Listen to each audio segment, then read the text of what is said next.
ज्यादातर लोग सोचते हैं कि एक अच्छी बातचीत का मतलब है सही शब्द बोलना। हाँ बिल्कुल। लेकिन हमारे पास जो ऑडियो बुक के अंश हैं वो इस सोच को पूरी तरह से पलट देते हैं। बिल्कुल। उनके मुताबिक हमारे शब्दों का असर तो 10% से भी कम होता है। सिर्फ 10%? बाकी का 90% खेल तो साइकोलॉजी, स्ट्रैटेजी और इस बात को समझने का है कि इंसानी दिमाग असल में काम कैसे करता है। बिल्कुल, और यही वो वजह है कि क्यों कुछ लोग किसी भी कमरे में घुसते हैं और उन्हें तुरंत रिस्पेक्ट मिलती है, जबकि कई बेहद टैलेंटेड लोग भी नज़रअंदाज कर दिए जाते हैं। आज हम इसी साइकोलॉजी की गहराइयों में उतरेंगे और समझेंगे कि प्रभावशाली बातचीत कोई पैदाइशी हुनर नहीं, बल्कि एक सीखी जा सकने वाली कला है। तो चलिए इसकी परतें खोलते हैं।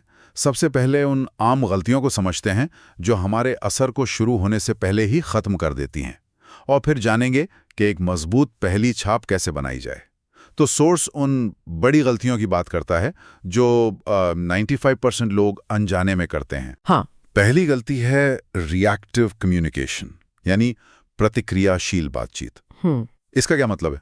इसका मतलब है कि आप बातचीत शुरू करने, उसका माहौल तय करने और दिशा देने के लिए दूसरों का इंतजार करते हैं। अच्छा। आप नेतृत्व करने के बजाय सिर्फ जवाब देते हैं। मुझे लगता है, शायद आप सही हैं, जैसे वाक्यांशों का इस्तेमाल करना या बोलने के लिए एक तरह से इजाजत मांगना, ये सब आपको लीडर की जगह एक फॉलोअर के तौर पर पेश करता है। और दूसरी गलती इंफॉर्मेशन डंपिंग। हाँ, यानी जानकारी का ढेर लगा देना।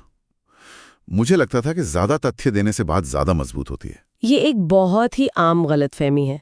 ये बिल्कुल उल्टा काम करता है। अच्छा। इंसानी दिमाग क्या है ना, पहले भावनात्मक रूप से चीजों को प्रोसेस करता है, फिर उसके समर्थन में तार्किक कारण ढूंढता है। जब आप बहुत ज्यादा जानकारी देते हैं तो दिमाग पर बोझ पड़ता है और लोग सुनना बंद कर देते हैं। सोर्स में इमोशनल लीकेज या भावनात्मक रिसाव का भी जिक्र है। ये सुनने में काफी दिलचस्प लगता है। हाँ, ये तब होता है जब आपकी अंदरूनी भावनाएं जैसे घबराहट या असुरक्षा आपकी आवाज के लहजे, बॉडी लैंग्वेज और शब्दों के चुनाव से अनजाने में बाहर झलकने लगती हैं। अगर आप घबराए हुए हैं तो आपकी आवाज ऊंची हो सकती है या आप तेजी से बोल सकते हैं। सही बात है। लोग इस रिसाव को तुरंत महसूस कर लेते हैं और इससे आपकी विश्वसनीयता खत्म हो जाती है। और आखिरी है अप्रूवल सीकिंग, मतलब मंजूरी या पसंद किए जाने की चाह में बात करना। ठीक है। इसका मतलब है कि आपका मुख्य लक्ष्य इज्जत पाने के बजाय सिर्फ पसंद किया जाना होता है। हाँ, और इसमें आप असहमति से बचते हैं और सच्चाई के ऊपर आपसी तालमेल को प्राथमिकता देते हैं। इससे लोग आप पर भरोसा करना बंद कर देते हैं, क्योंकि उन्हें पता होता है कि आप वही कहेंगे जो वो सुनना चाहते हैं, न कि वो जो जरूरी है। यहाँ से बात बहुत दिलचस्प हो जाती है। सोर्स कहता है कि हमारा दिमाग किसी के बारे में 3 सेकंड से भी कम समय में राय बना लेता है जी, और उसे बदलना अविश्वसनीय रूप से मुश्किल होता है। इसे थिन स्लाइस जजमेंट कहा गया है। जी। दिमाग जानकारी का एक छोटा सा टुकड़ा लेता है और उसके आधार पर आपके चरित्र और क्षमताओं के बारे में बड़े अनुमान लगाता है। 3 सेकंड में? हाँ, और ये कोई कमी नहीं है, बल्कि लाखों सालों में विकसित हुआ एक सर्वाइवल मैकेनिज्म है। तो हम इन 3 सेकंड में किन चीजों पर ध्यान दे सकते हैं? सोर्स में सबसे पहले फिजिकल प्रेजेंस यानी शारीरिक उपस्थिति का जिक्र है। बिल्कुल। आत्मविश्वासी लोग सही तरीके से जगह लेते हैं, उद्देश्य के साथ चलते हैं और उनकी हरकतें स्थिर होती हैं। रीढ़ की हड्डी सीधी, कंधे पीछे और सिर सीधा रखने से क्षमता और नेतृत्व का संकेत मिलता है। और आंखों के संपर्क यानी आई कांटेक्ट के बारे में क्या? इसका एक खास पैटर्न है। बोलते समय 3 से 5 सेकंड और सुनते समय 4 से 6 सेकंड का आई कांटेक्ट बनाना सबसे अच्छा होता है। इससे आप आत्मविश्वासी और ईमानदार लगते हैं, लेकिन आक्रामक नहीं। आवाज की क्वालिटी भी बहुत मायने रखती है। कई लोग अनजाने में बहुत धीरे या बहुत तेजी से बोलकर अपना प्रभाव कम कर देते हैं। बिल्कुल। एक आत्मविश्वासी आवाज में कुछ खासियतें होती हैं। वो गहरी सांस से आती है, जिससे आवाज में एक भरा हुआ गहरा टोन बनता है। बोलने की रफ्तार नियंत्रित होती है और आवाज में उतार चढ़ाव होता है, जो लोगों को बांधे रखता है। और आखिर में हमारे शुरुआती शब्द। सोर्स कहता है कि बातचीत की शुरुआत कैसे होती है, ये पूरे कॉन्वर्सेशन का टोन सेट कर देता है। कमजोर शुरुआत में माफी मांगना या अनिश्चित वाक्यांश जैसे मुझे नहीं पता कि यह सही है या नहीं, लेकिन हाँ, ये सब शामिल होते हैं। एक मजबूत शुरुआत सीधी, उद्देश्यपूर्ण और आत्मविश्वासी होती है। आप बातचीत का नेतृत्व पहले क्षण से ही करते हैं। तो एक अच्छी पहली छाप बनाने के बाद असली अधिकार यानी अथॉरिटी कैसे बनाई जाती है? सोर्स कहता है कि असली अधिकार जोर से बोलने या आक्रामक होने से नहीं आता। बिल्कुल नहीं। असली अधिकार शांत, नियंत्रित और चुंबकीय होता है। चुंबकीय। हाँ, यह क्षमता आत्मविश्वास और भावनात्मक नियंत्रण पर आधारित होता है। लोग स्वाभाविक रूप से आपके फैसलों पर भरोसा करते हैं, जबकि आक्रामकता वो कमजोरी का संकेत है, क्योंकि यह दिखाता है कि आपको अपनी बात मनवाने के लिए जबरदस्ती का सहारा लेना पड़ रहा है। इसमें इमोशनल रेगुलेशन यानी भावनात्मक नियंत्रण की क्या भूमिका है? जो लोग तनावपूर्ण स्थितियों में भी शांत और नियंत्रित रहते हैं, वे स्वाभाविक रूप से लीडर के रूप में देखे जाते हैं।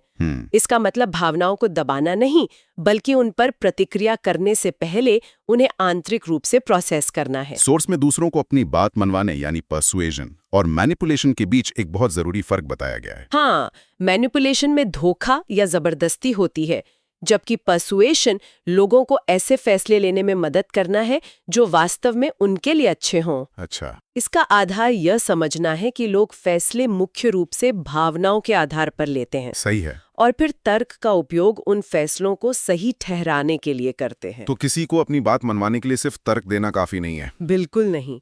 आपको पहले उनकी मूल प्रेरणाओं जैसे सुरक्षा, पहचान, विकास, इनको समझना होगा।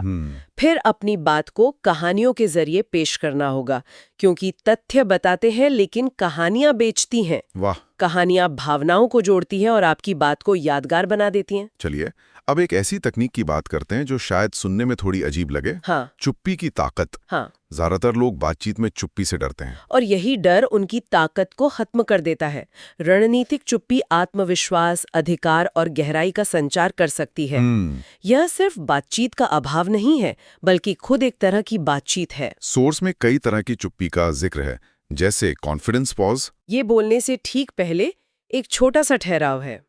ये दिखाता है कि आप सोच समझकर बोल रहे हैं। अच्छा। इससे लोग आपकी बात को ज्यादा ध्यान से सुनते हैं। एक एम्फेसिस पॉज भी है। ये कोई महत्वपूर्ण बात कहने के बाद लिया गया ठहराव है। ये दर्शकों को आपकी बात को समझने और याद रखने का समय देता है। और इन्विटेशन साइलेंस या आमंत्रण वाली चुप्पी, ये एक लंबा ठहराव है जो दूसरे व्यक्ति को बातचीत में योगदान करने के लिए जगह बनाता है। अच्छा। जब आप चुप्पी के माध्यम से जगह बनाते हैं तो लोग अक्सर ऐसी जानकारी भी साझा करते हैं जो वे अन्यथा नहीं करते। ये सच में सोचने वाली बात है। बातचीत में जो नहीं कहा गया है वो भी उतना ही शक्तिशाली हो सकता है जितना कि जो कहा गया है।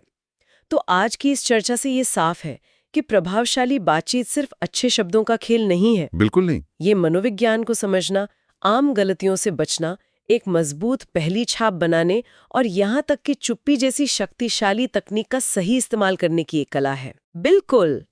और सबसे महत्वपूर्ण बात यह है कि ये कोई जन्मजात प्रतिभा नहीं है। इसे सीखा और विकसित किया जा सकता है। हर बातचीत इसे अभ्यास करने का एक अवसर है। इससे पहले कि हम आज की चर्चा समाप्त करें, श्रोताओं के सोचने के लिए एक आखिरी विचार। सोर्स में आत्मविश्वास बनाने के लिए क्षमता और तैयारी पर बहुत जोर दिया गया है। ये एक महत्वपूर्ण सवाल खड़ा करता है।